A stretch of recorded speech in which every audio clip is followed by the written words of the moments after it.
করা এবং গীবত করা নিষেধ। আল্লাহ তাআলা বলেন,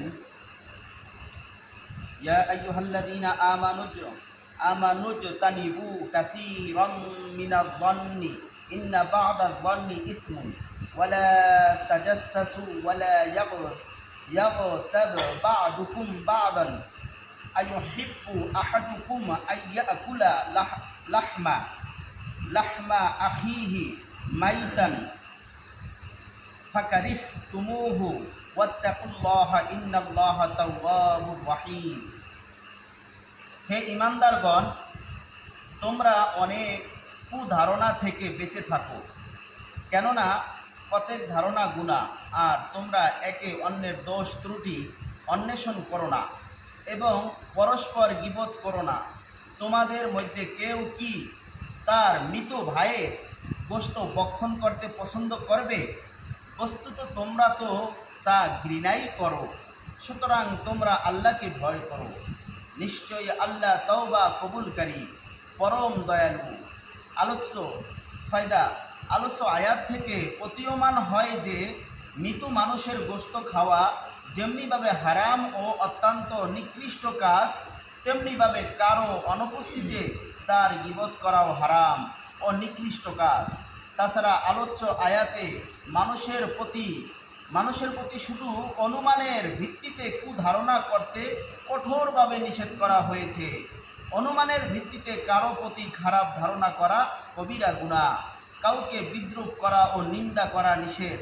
আল্লাহ তাআলা বলেন, ইয়া আইয়ুহাল্লাযীনা আমানু লা ইয়াসখার কওমুন মিন কওমিন আসা আইয়াকুনু খায়রাম মিনহুম ওয়ালা নিসাউন মিন নিসাই আসা আইয়াকুন্না খায়রাম মিনহুন্না ওয়ালা তালমিজু আনফুসাকুম ওয়ালা তানাবাজু বিল আলকাবি বিইসাল ইসমুল ফুসুকু বাদাল ঈমানি আমাল্লাম ইয়াতুবু ফাউলাইকা হুমুয যালিমুন।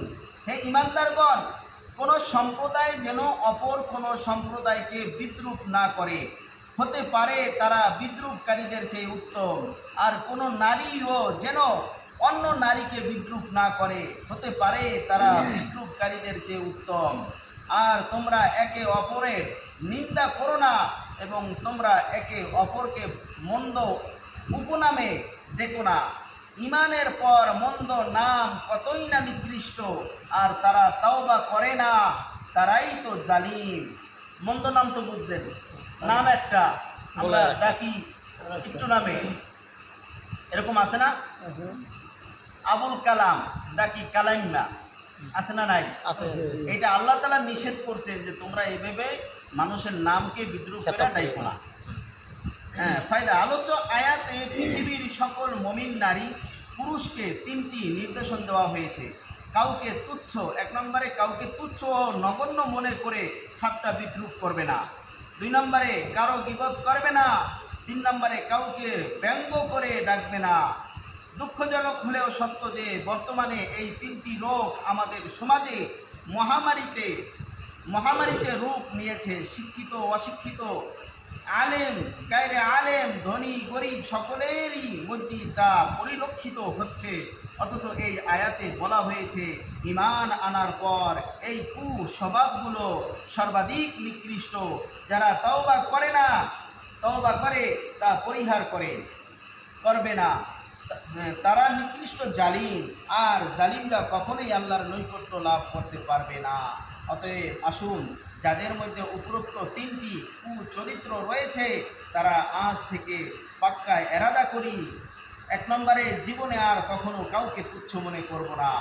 2 নম্বরে জীবনে আর কখনো গীবত করব না। 3 নম্বরে কাউকে নিয়ে ব্যঙ্গ বিদ্রূপ করব না। 4 নম্বরে জীবনে কখনো কারো মনে কষ্ট দিব না। 5 নম্বরে অতীতে যেসব ভুল করেছি সেজন্য তওবা ইস্তিগফার করব। আল্লাহ আমাদের আমল করার তৌফিক দান করুন। আমিন।